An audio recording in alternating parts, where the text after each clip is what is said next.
नमस्कार, मैं हूं अशोक सिंह और आप देख रहे हैं BODMAS medical. NEET PG 2025 Sunday 3 अगस्त को सुबह 9 से 12:30 बजे एक सिंगल शिफ्ट में कंप्यूटर बेस्ड टेस्ट ऑर्गेनाइज हुआ और इसमें 2,42,000 स्टूडेंट अपीयर हुए। अब इन स्टूडेंट्स के दिमाग में जो सबसे बड़ा सवाल यह है कि उनके स्कोर पे क्या रैंक बनेगा और किस तरह की उनको सीट मिलेगी। NEET PG score versus rank वो क्या रह सकता है इस साल, इस वीडियो में मैं आपको वही प्रेडिक्ट करूंगा। 2,42,000 स्टूडेंट अपीयर कर रहे हैं तो ऑलमोस्ट 1,30,000 स्टूडेंट के आसपास में क्वालिफाई करेंगे और जो ये क्वालिफाइंग स्कोर रहेगा, अगर आप कैटेगरी से बिलोंग करते हैं, ओबीसी, एससी या एसटी हैं, आपके लिए 250 नंबर के आसपास में क्वालिफाइंग स्कोर रहेगा।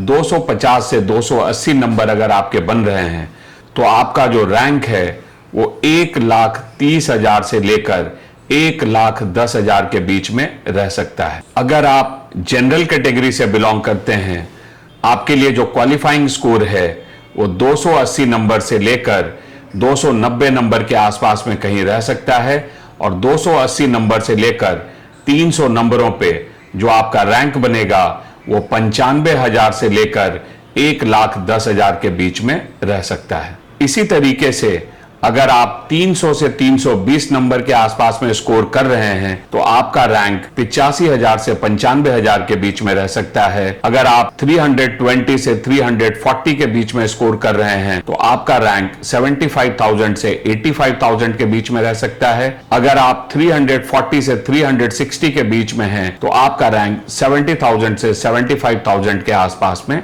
रह सकता है। 360 से 380 अगर आपका स्कोर है तो आपका रैंक 60,000 से 70,000 के बीच में रहेगा। अगर आप 380 से 400 के बीच में स्कोर कर रहे हैं तो आपका रैंक 55,000 से 60,000 के बीच में रह सकता है। 400 से 420 नंबर पे जो आपका रैंक बन सकता है वो 45,000 से 55,000 के बीच में बन सकता है। 420 से 440 नंबर पे आपका रैंक 37,500 से 45,000 के बीच में रह सकता है। 440 से 460 पे आपका रैंक 30,000 से 37,500 के बीच में रह सकता है। 460 से 480 में आपका रैंक 25,000 से 30,000 तक रह सकता है। अगर आप 480 से 500 स्कोर कर रहे हैं तो आपका रैंक 20,000 से 25,000 के बीच में रह सकता है। अगर आप 500 से 520 नंबर के बीच में स्कोर कर रहे हैं तो आपका रैंक 15,000 से 20,000 के बीच में रह सकता है।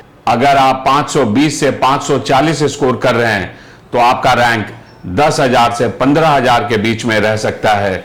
अगर आप 540 से 560 स्कोर कर रहे हैं तो आपका रैंक 7,500 से 10,000 के बीच में रह सकता है। अगर आप 560 से 580 स्कोर कर रहे हैं तो आपका रैंक 4,500 से 7,500 के बीच में रह सकता है। 580 से 600 नंबर स्कोर करने वाले कैंडिडेट का रैंक 3,000 से 4,500 रैंक के बीच में हो सकता है। अगर आप 600 नंबर से ज्यादा स्कोर कर रहे हैं तो 600 से 625 वालों का रैंक 1,500 से 3,000 के बीच में रह सकता है। 625 से 650 नंबर स्कोर करने वालों का रैंक 500 से 1,500 के बीच में रैंक हो सकता है और 650 से 700 स्कोर करने वाले स्टूडेंट का रैंक 25 से लेकर 500 के बीच में रह सकता है। 700 से अगर आप ज्यादा स्कोर कर रहे हैं तो आपका रैंक 1 से लेकर 25 के बीच में रह सकता है। तो आप जैसा भी नीट पीजी में स्कोर कर रहे हैं उसके हिसाब से एक टेंटेटिव रैंक आप इस वीडियो के थ्रू समझ सकते हैं। नीट पीजी में अगर आपको हमारे पेड गाइडेंस की जरूरत है तो आप स्क्रीन पे दिए गए नंबर पे कॉल करें। वीडियो देखने के लिए आपका बहुत बहुत धन्यवाद। Thank you.